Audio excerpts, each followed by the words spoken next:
In the grand halls of the Imperial Palace, Admiral Daho's footsteps echoed against the polished black stone floors.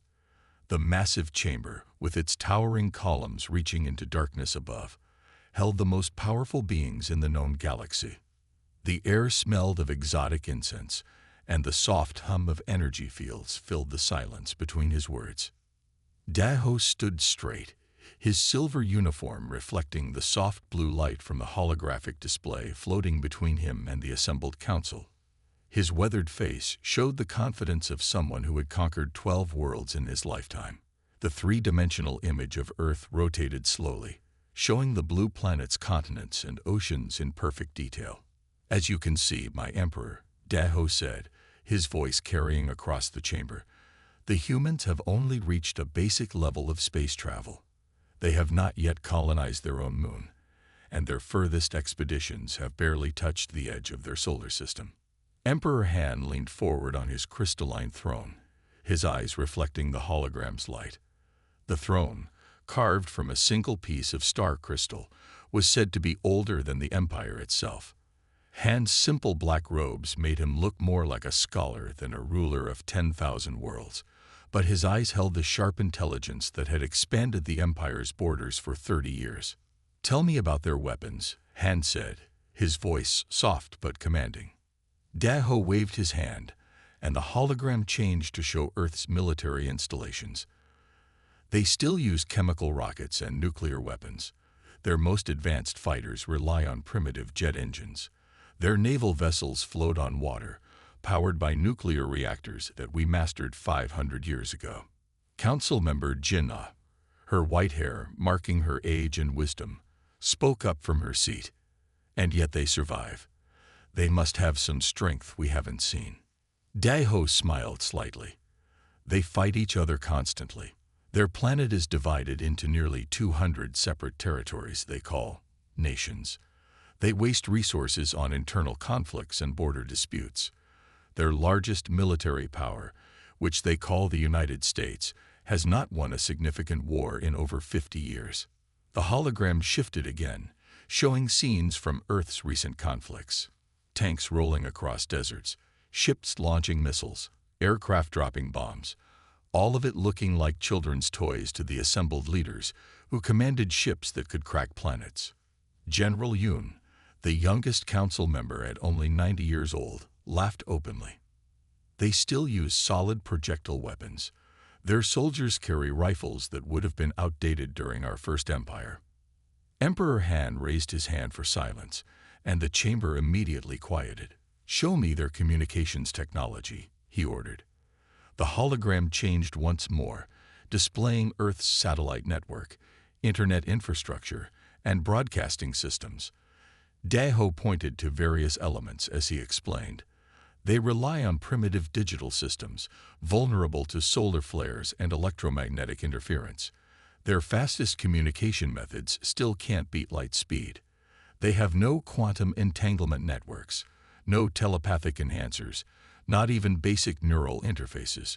The Emperor nodded slowly, his fingers tapping on the arm of his throne. "And their defenses? Radar systems that our ships can easily fool, missile interceptors that couldn't catch our slowest scouts, and a scattered network of ground-based weapons that wouldn't scratch our shield technology." Daho's voice carried absolute certainty. "The most dangerous weapon they possess is their nuclear arsenal, and our ships can neutralize those warheads before they leave their silos." The council members exchanged looks of satisfaction. This would be an easy conquest, another jewel in the Empire's crown. Earth's resources, its water, minerals, and biological diversity, would serve the Empire well. But council member Jinnah wasn't finished. "What about their population? How will they resist?"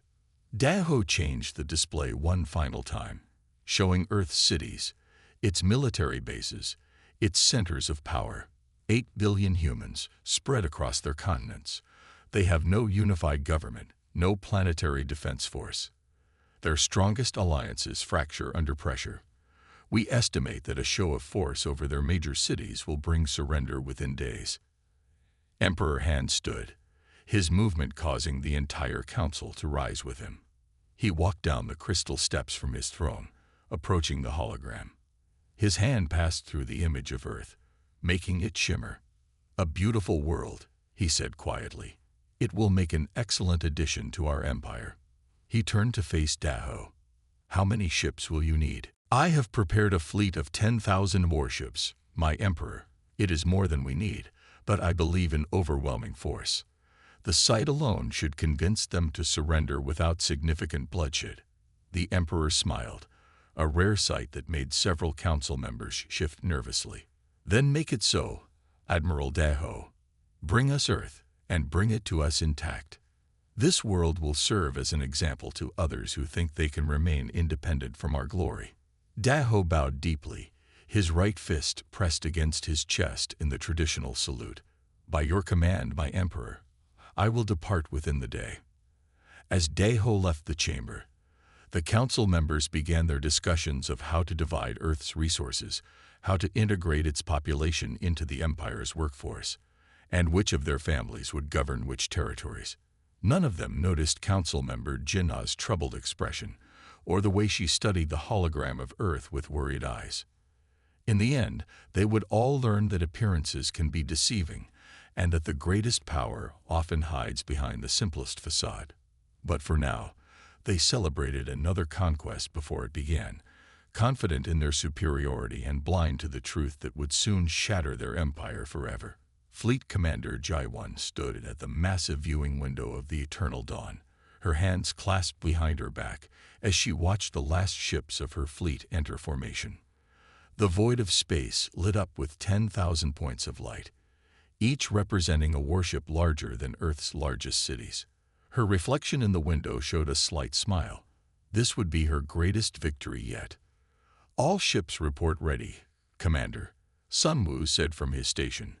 His fingers moved across the holographic controls, bringing up detailed status reports from every vessel.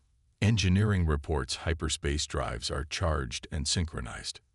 Jaiwan turned from the window, her boots clicking against the polished black floor of the bridge. The bridge crew worked quietly at their stations, each movement precise and practiced. They were the best in the Imperial fleet, and they knew it. "Very well," she said, settling into her command chair. "Begin the countdown. Let's show these humans what real power looks like." The fleet moved as one, 10,000 ships accelerating in perfect formation. The stars ahead began to stretch and blur as the hyperspace drives engage. There was a moment of absolute silence, then a subtle shift in reality as the fleet crossed the barrier between normal space and hyperspace. Sunwoo brought up a tactical display showing their course. "Journey time estimated at 14 days, Commander.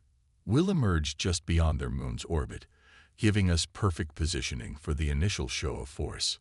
Jaiwan nodded, studying the planned approach vectors. Each ship's path was calculated to maximize the psychological impact on the humans below.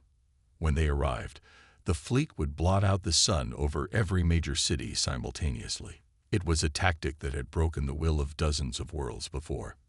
"Tell me about the prize we're claiming," she said to Sunwoo. "What makes Earth so special?" Sunwoo's fingers danced across his controls, bringing up detailed scans of the target planet. "Water covers most of the surface, more fresh water than any world we've conquered before. The mineral deposits are rich, especially in rare elements. But the real treasure is the biological diversity. Their ecosystems contain millions of unique species. The days passed slowly in hyperspace, where time seemed to flow differently than in normal space. The crew spent their off hours in the ship's recreation areas, planning what they would do with their share of Earth's wealth. Some talked about the mansions they would build in the conquered territories, while others debated which human cities they would rule. On the fourth day, Jaiwan called her senior officers to the command briefing room. The walls displayed three-dimensional images of Earth's major military installations. "These will be our primary targets," she explained, pointing to various locations. "Their most powerful weapons are housed here, here, and here. Our first strike will neutralize them before they can react." "What about resistance after the initial attack?" asked Captain Minji, head of ground forces. How long before they submit? Jai-1 pulled up population demographics. Intelligence suggests their lack of unity will work in our favor. Once we demonstrate our power, different regions will rush to surrender, hoping for better treatment. We can play them against each other. The officers laughed at the simplicity of it all. They had conquered worlds with far better technology, faced unified planets with real planetary defense systems. This would be little more than a training exercise. As they neared their destination, Jai-1 spent more time on the bridge, watching the hyperspace corridor streak past the viewing windows. The swirling colors of faster-than-light travel cast moving shadows across her face as she considered her place in history. This conquest would earn her a seat on the Imperial Council, maybe even make her next in line for the throne. Commander, Sun Wu called out on the 12th day. Long-range scans are picking up something unusual. Jai-1 walked to his station, studying the readings. Explain. There's some kind of energy field surrounding Earth's orbit. It's faint, barely detectable, but it's there. Sun Wu adjusted the sensors, trying to get a clearer reading. It's like nothing in our database. Jai-1 waved away his concerns. Probably interference from their primitive satellite network, or natural solar phenomena. Nothing that can harm our ships. But that night, alone in her quarters, Jai-1 found herself studying the sensor logs. The energy field was strange. It seemed to shift and move in patterns that suggested intelligence. She finally dismissed the thought as nerves before a battle, something she hadn't felt in years. On the final day of their journey, the fleet began preparation for emergence from hyperspace. Engineers ran final checks on weapon systems, shield generators hummed to full power, and troops prepared for possible ground invasion. 2 hours to arrival. Sun Wu announced to the bridge crew. All ships report combat ready. Jai-1 stood from her command chair and walked to the viewing window. The hyperspace corridor was beginning to thin, showing hints of normal space beyond. Send a message to all ships, she ordered. Tell them to prepare for the greatest victory in Imperial history. The crew's excitement was palpable. They had trained for years for moments like this, dreamed of being part of such a massive conquest. Victory was certain. After all, how could a primitive planet possibly stand against the might of the Imperial fleet? As the final minutes counted down, Jai-1 allowed herself a moment of reflection. She thought of all the worlds she had conquered, all the species now serving the Empire because of her actions. Earth would be different only in its size and importance. Soon, very soon, another jewel would be added to the Imperial crown. Emergence in 5 minutes, Sun Wu called out. All ships in position. Jai-1 returned to her command chair, straightening her uniform. Take us in, she ordered. Let's show these humans what real power looks like. The fleet prepared to emerge from hyperspace, not knowing that they were about to learn a harsh lesson about appearances and assumptions. But for now, they remained confident in their superiority, blind to the fact that they were flying straight into the most advanced defensive system ever created by any species in the galaxy's history. The transition from hyperspace sent ripples of light across 10,000 ships as they emerged into normal space. The Sol system's sun appeared as a distant bright dot, and ahead lay their target, the blue planet Earth, looking deceptively peaceful against the black void of space. Navigation Officer Taehyun frowned at his instruments, adjusting them several times before speaking. Commander, I'm detecting unusual energy patterns throughout the system. They don't match any known configurations. Commander Jai-1 moved to his station, studying the readings herself. The energy signatures seemed to pulse in complex patterns, like a heartbeat that covered the entire solar system. Run a diagnostic on the sensors, she ordered. They must have been affected by the hyperspace transition. Already done, Commander, Taehyun replied. The sensors are functioning perfectly. These readings are real. The massive fleet continued its approach, spreading out in attack formation. From the bridge of the Eternal Dawn, Jai-1 watched as Earth grew larger in their viewing screens. The planet's oceans reflected their sun's light, making it shimmer like a jewel. Scan for defensive installations, Jai-1 commanded. The bridge crew worked quickly, their fingers dancing across holographic controls as they analyzed every aspect of Earth's orbital space. No defensive satellites detected, reported Sunwoo from his station. No weapon platforms, no shield generators, nothing but their primitive communication satellites and space debris. Jai-1 smiled. Just as intelligence reported, these humans don't even try to protect their orbital space. She turned to her communications officer. Prepare to broadcast our demands for surrender. Let's show them what they're facing. Before the officer could act, every screen on the bridge suddenly lit up with a new signal. The Imperial communication systems activated without command, and a message began playing in perfect Imperial standard. This is your only warning. Return to your space or face immediate destruction. The bridge crew looked at each other in surprise. The voice was calm, almost mechanical, but it carried an undertone of absolute authority that made several officers shift uncomfortably in their seats. Jai-1 laughed, the sound echoing across the silent bridge.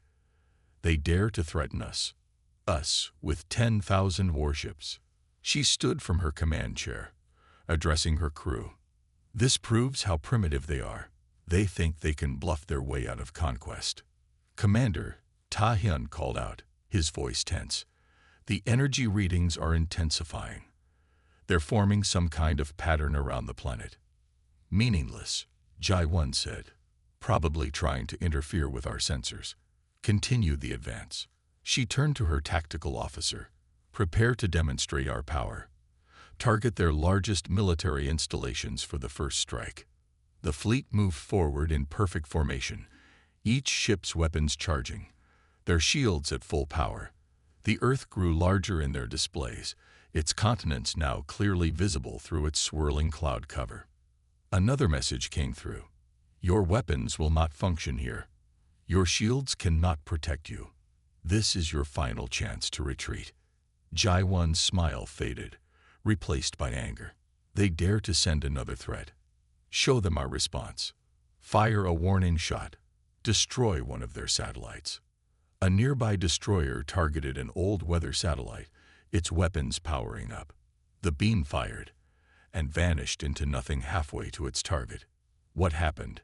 Jai-1 demanded. Unknown, Commander.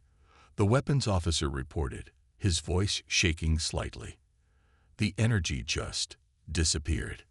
The strange readings Ta-hyun had detected were growing stronger. Now everyone on the bridge could feel something. A subtle vibration that seemed to come from everywhere and nowhere at once. Launch fighters, Jai-1 ordered. Let's see if they can stop smaller targets. The fleet's hangars opened, releasing swarms of fighter craft. They streaked toward Earth, their pilots confident in their superior technology. Halfway to their target, every fighter suddenly stopped, frozen in space. Commander, Sunwoo's voice carried real fear now. We're detecting massive energy buildups throughout the system, like nothing we've ever seen before. Jai-1 gripped the arms of her command chair, her confidence finally beginning to crack. The energy readings were off the scale now, and strange lights had begun to appear around their ships. Geometric patterns that seemed to fold in on themselves in impossible ways. Impossible, she whispered. They're supposed to be primitive. They barely have space flight. They still fight with chemical weapons. A final message came through, this time accompanied by a visual. The face that appeared on their screens was human, but the eyes held knowledge that made Jai-1's blood run cold. We gave you a chance to leave, the human said simply. You chose not to take it. What happens next is your own doing. The geometric patterns around their ships began to spin faster. Ta-hyun's instruments were showing readings that made no sense, as if space itself was being folded and unfolded around them. Retreat, Jai-1 finally ordered, her voice barely a whisper. Then louder. Retreat. All ships, emergency hyperspace jump. But it was too late. The patterns had become a web of light surrounding every Imperial ship. Their hyperspace drives wouldn't engage. Their weapons were dead. Their shields flickered and failed. The last thing Commander Jaiwan saw before everything changed was Earth, peaceful and blue, floating in space as if it had never been threatened at all. And she finally understood. They hadn't been approaching a primitive world waiting to be conquered. They had been flying into a trap laid by powers far beyond their comprehension. The final message from Earth was almost gentle. Remember this lesson. There are things in this galaxy far older and more powerful than your empire. We chose isolation not out of weakness, but wisdom. Now you understand why. Deep beneath Cheyenne Mountain, Defense Director Kim sat in his chair, watching the massive holographic display that filled the Quantum Command Center. The room, hidden thousands of feet below what the world knew as No Raid, hummed with technology that most humans didn't know existed. The walls themselves were alive with quantum circuitry, processing power that made modern supercomputers look like pocket calculators. Lieutenant Du Yen's fingers danced across her control panel, the neural interface at the base of her skull glowing softly as she communicated directly with Earth's defense systems. Imperial fleet has emerged from hyperspace, Director. 10,000 ships, just as our deep space sensors predicted. Kim nodded, taking a sip from his coffee mug. The liquid inside wasn't actually coffee.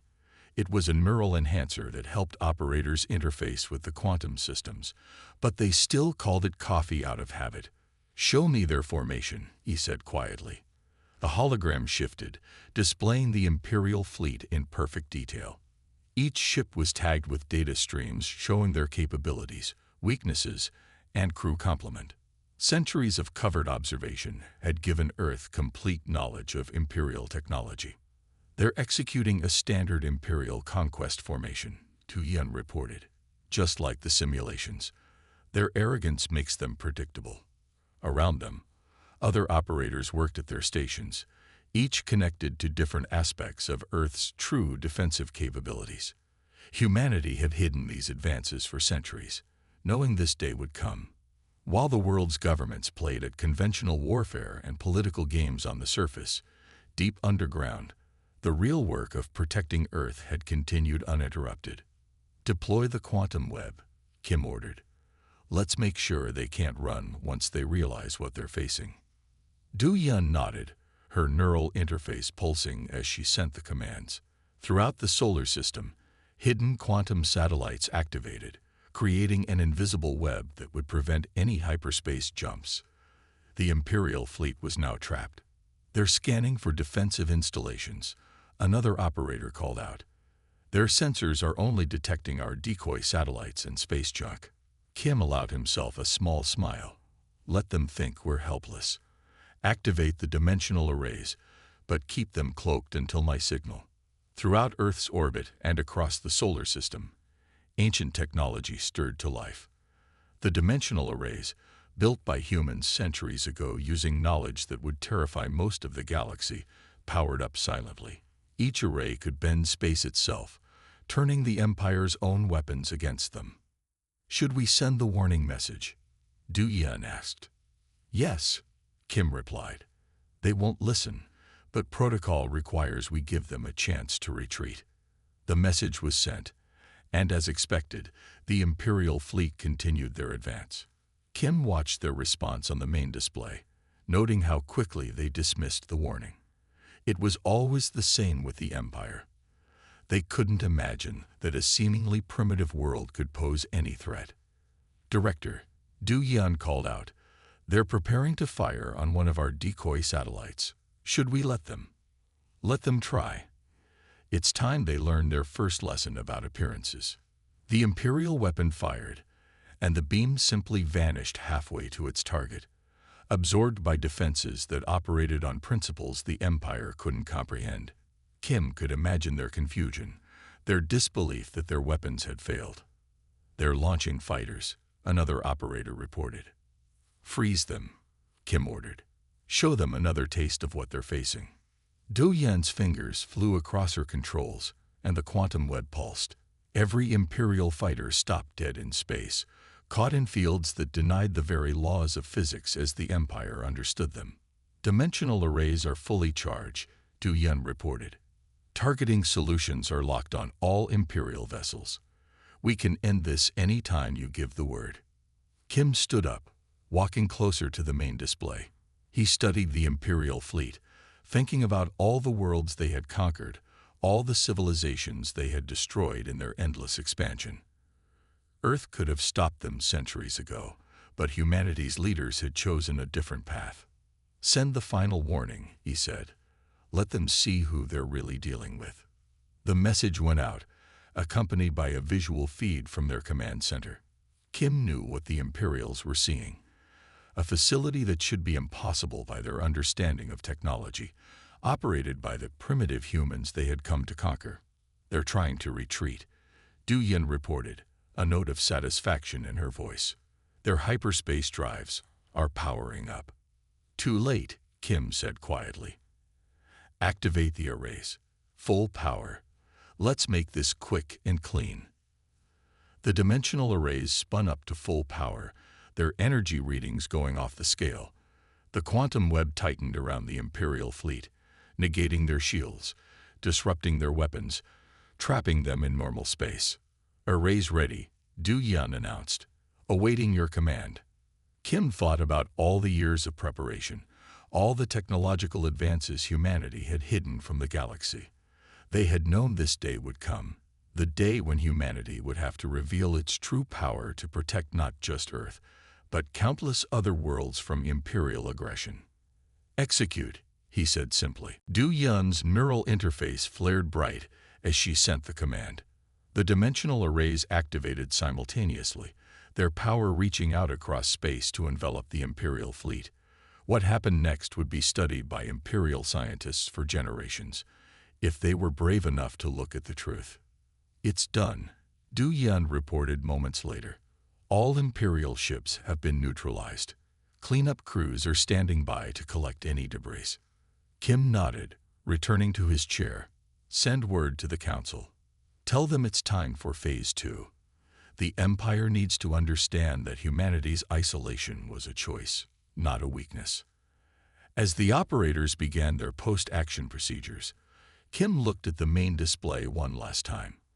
The space where 10,000 Imperial ships had been was now empty, clean, as if they had never existed. Humanity's secret was out now, but that had always been part of the plan. "Begin preparations for diplomatic contact," he ordered. "It's time to help guide the galaxy toward a better future." In the Quantum Command Center, Time Officer Hai Jin's voice cut through the tense silence. "Initiating temporal compression. 7 seconds real time. Beginning now." First second, the quantum grid blazed to life, invisible to normal eyes, but lighting up every sensor in the Imperial fleet. The grid was humanity's masterpiece, a network of interconnected quantum nodes that could manipulate the very fabric of space-time.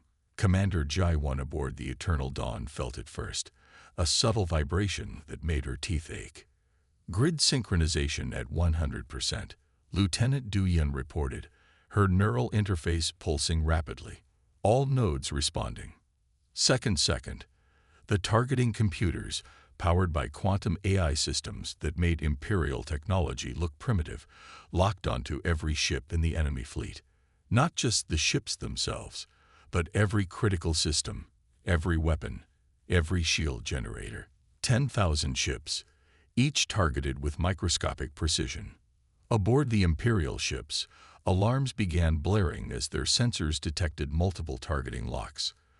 The crew scrambled to respond, but their movements seemed sluggish, as if they were trying to run underwater. Time itself was being manipulated around them. Second, reality tore open around the Imperial fleet. The dimensional rifts appeared as fractures in space, each one precisely calculated to affect specific parts of each ship. The rifts weren't random. They were surgical instruments wielded by humanity's defense systems. "Dimensional stability holding," an operator called out. "Rifts are contained and controlled." Second, through these rifts came humanity's weapons, streams of plasma, accelerated through time-dilated fields that made them move faster than physics should allow. The plasma streams looked like threads of liquid sunlight, weaving between ships with impossible precision. In the Imperial fleet, weapons officers watched in horror as their targeting systems showed thousands of incoming attacks, but at speeds their computers couldn't even calculate. Commander Jai-1 opened her mouth to give an order, but time had slowed so much around her ship that the words hadn't even left her lips. Fifth second, the Imperial ship's shield systems, considered the most advanced in the galaxy, simply switched off. The quantum grid had rewritten the laws of physics in localized areas, making their defensive technology impossible. Shield generators across the fleet sparked and died, leaving the ships completely exposed. Shield negation complete, Du Yun reported calmly. Moving to final phase. Sixth second, in carefully calculated points throughout each Imperial vessel, matter-antimatter reactions began. These weren't explosions. They were controlled reactions, each one designed to disable rather than destroy. Engineering systems failed, weapons went dark, and propulsion systems shut down. Time Officer Hai Jin's voice was steady, temporal field stable. 1 second remaining. Seventh second, the Imperial fleet didn't explode or break apart. Instead, the ships simply ceased to function, their crews frozen in time, their mighty weapons reduced to useless metal. 10,000 ships, the pride of the Imperial fleet, hung motionless in space like a museum display of their own hubris. Temporal compression ending, Hai Jin announced, returning to normal time flow. In the command center, Defense Director Kim watched the entire process with calm detachment. 7 seconds had been more than enough time. The Imperial fleet, which had threatened worlds across the galaxy for centuries, had been defeated without a single loss of life. Begin recovery operations, he ordered. Transport the crews to the holding facilities. They have much to learn about the universe they thought they understood. The quantum grid powered down slowly, its work complete. In orbit, automated systems began moving among the disabled Imperial ships, transporting their crews to secure facilities where they would receive their first true education about humanity's capabilities. Commander Jai-1, finally able to move again, found herself standing in a bright white room, surrounded by other confused Imperial officers. On a wall screen, a message appeared in perfect Imperial standard. Welcome to Earth. Your fleet has been disabled, your crews are safe, and you are about to learn why humanity chose to hide its true nature from the galaxy. Pay attention. The lesson begins now. In the Quantum Command Center, Director Kim looked at his watch. 7 seconds, he said quietly. Sometimes I think we gave them too much time. Lieutenant Du Yun allowed herself a small smile. The quantum grid could have done it in 3, sir, but the Council insisted we be gentle. The operators began powering down their systems, their neural interfaces dimming. In 7 seconds, they had changed the balance of power in the galaxy. Now came the harder part, teaching the Empire that there were things in the universe far beyond their understanding. Send word to the diplomatic corps, Kim ordered. Tell them it's time to begin Phase 2. The Empire needs to learn about true power, not the kind that conquers, but the kind that protects.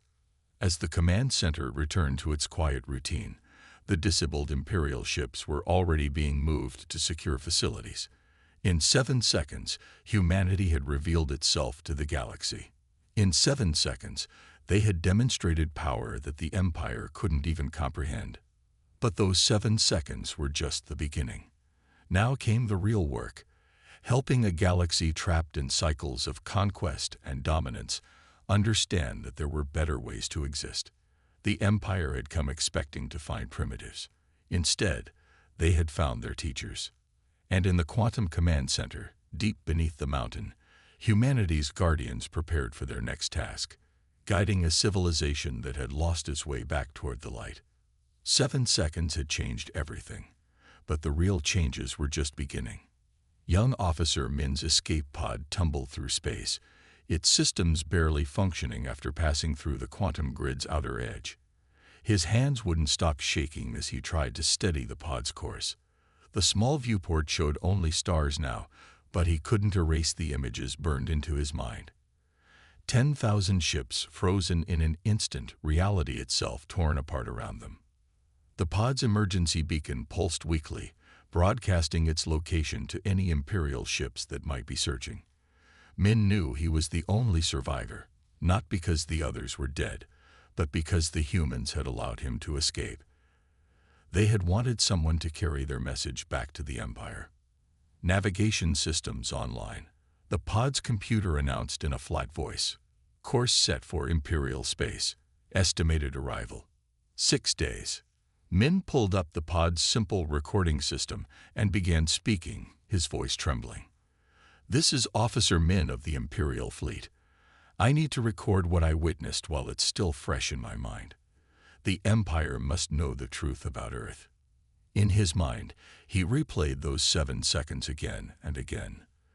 The way the quantum grid had activated, the impossible weapons, the sight of dimensional rifts opening throughout the fleet.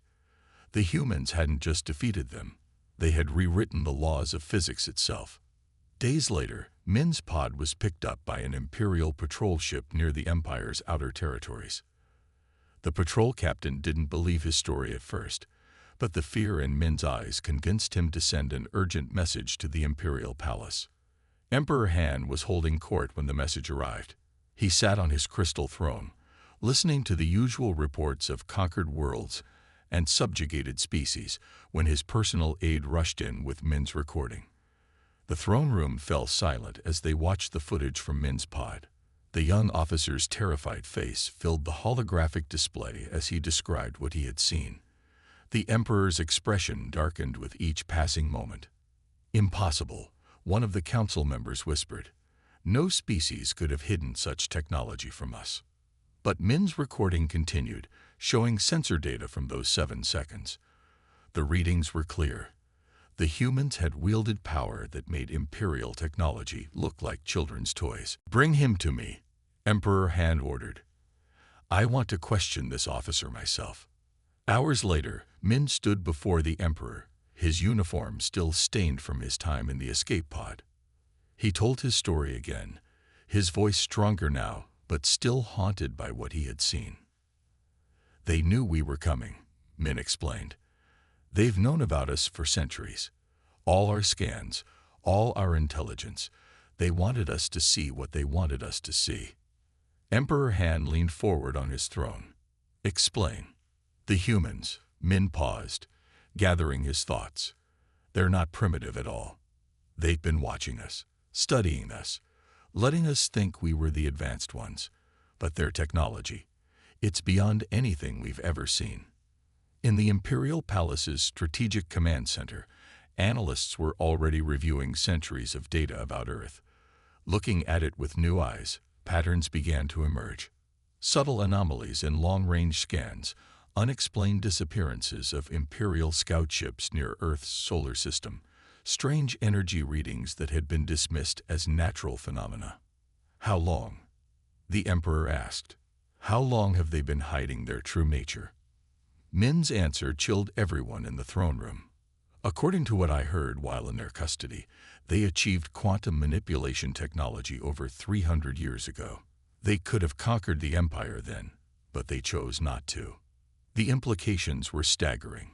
While the Empire had been proudly expanding across the galaxy, believing itself to be the peak of civilization, the humans had been quietly watching, possessing technology that made Imperial achievements look primitive. "They wanted me to tell you something specific," Min said, his voice dropping to nearly a whisper. "They said to tell you that power isn't measured by what you can destroy, but by what you choose to preserve." Emperor Han sat back on his throne, feeling its age-old crystal pressing against his spine. For the first time in his long reign, he felt truly afraid. Not of destruction. The humans had proven they could have destroyed the fleet if they wanted to, but of what this meant for the Empire's future. "What happened to the fleet?" one of the council members asked. "Are they all dead?" Min shook his head. "No. The humans captured everyone. They're being educated," they said. "Taught about the true nature of the universe and power. They said they would be returned when they understood." The Emperor stood suddenly, making everyone in the throne room flinch. He walked to the massive windows overlooking the Imperial capital, its gleaming towers now seeming somehow less impressive. "We are not the power we thought we were," he said quietly. "All our conquests, all our technology. We've been children playing at Empire, while real power watched and waited." Min's final words from his report echoed in the silent throne room. "They could have stopped us at any time. Every world we conquered, every species we subjugated, they let it happen. But now they say it's time for the Empire to grow up. And they're going to teach us how, whether we want to learn or not." The Emperor turned back to his council, his face set in grim determination. "Send word to all Imperial forces. All conquest operations are to cease immediately. We need to understand what we're really dealing with." As the council members rushed to carry out his orders, Emperor Han looked again at the stars visible through the palace windows. Somewhere out there, humanity was watching, waiting to see if the Empire could learn from this lesson. The age of Imperial expansion was over. The age of understanding was about to begin. Imperial Ambassador Hyun Ki adjusted his formal robes one final time before entering the United Earth Council chamber. The room itself was a testament to humanity's hidden power. It seemed to exist in multiple dimensions at once, with walls that shifted and changed like living crystal. The air hummed with energy that made his skin tingle. Council Chair Song sat at the center of a curved table that floated without visible support. Other council members flanked her, their faces calm and attentive. Behind them, massive windows showed not just Earth, but somehow multiple views of the galaxy simultaneously, as if space itself bent to humanity's will. "Honorable Council," Hyun Ki began, his voice steadier than he felt. "I come before you today representing what remains of the Imperial authority." He placed a data crystal on the floating platform before him.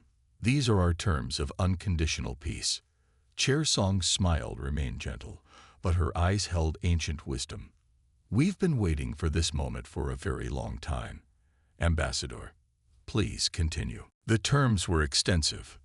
The Empire would release all conquered worlds, dismantle its military fleet, and submit to human oversight for technological development. In return, humanity would share some of its knowledge, carefully, gradually, as species proved themselves ready. "The Emperor wishes me to convey his personal apology," Hyun Ki said. "We now understand that our entire civilization has been operating under a veil of ignorance. The power we thought we had was nothing compared to what humanity has achieved." Council Member Park spoke up, his voice kind but firm. "Tell us, Ambassador, what have you learned from the crews we returned?" Hyun Ki swallowed hard. The Imperial crews, released after 3 months of education, had returned changed.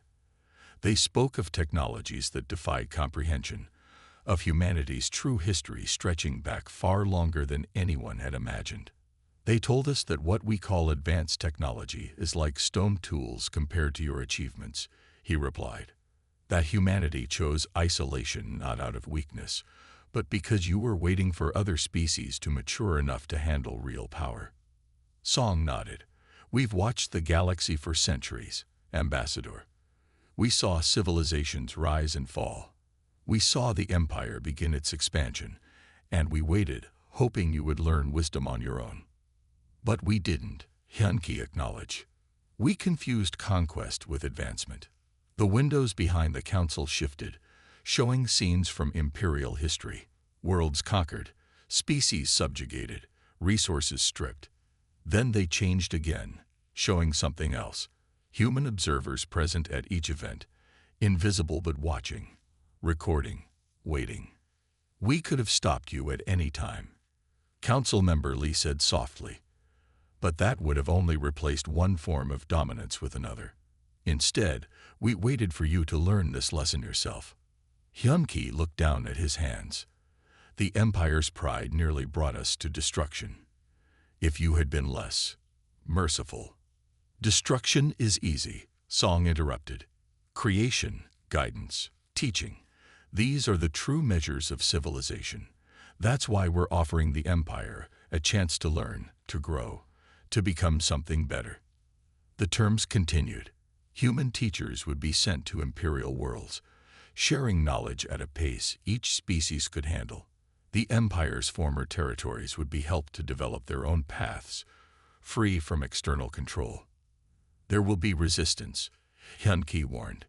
Some Imperial factions still cling to the old ways. Song's smile widened slightly. We know. We've already begun working with those who understand. Change is coming to the galaxy, Ambassador. The only choice is whether to embrace it or be left behind. The windows shifted again, showing possible futures. A galaxy united not by force but by understanding. Species working together to explore the true mysteries of existence.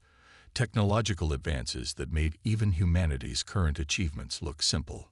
The Empire's time of conquest is over, Song declared. But your people's time of true growth is just beginning. Will you help us guide them toward this new future? Hyun-Ki straightened his spine. Yes, Council Chair. The Emperor himself has pledged to support this transition, no matter the cost. As the formal acceptance of terms began, Hyun-Ki reflected on how much had changed in 6 months. The Empire, once proud and mighty, had been humbled not by force but by the realization of its own ignorance.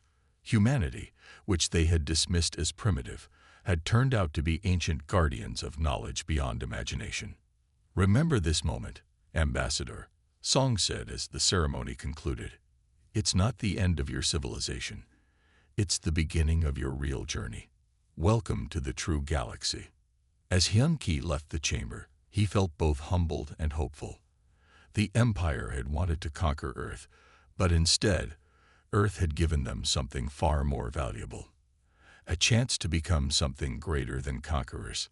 Behind him, the United Earth Council began their real work, guiding a galaxy of young civilizations toward a future they could barely imagine, one careful step at a time. Humanity's long isolation was over, but their greatest mission was just beginning.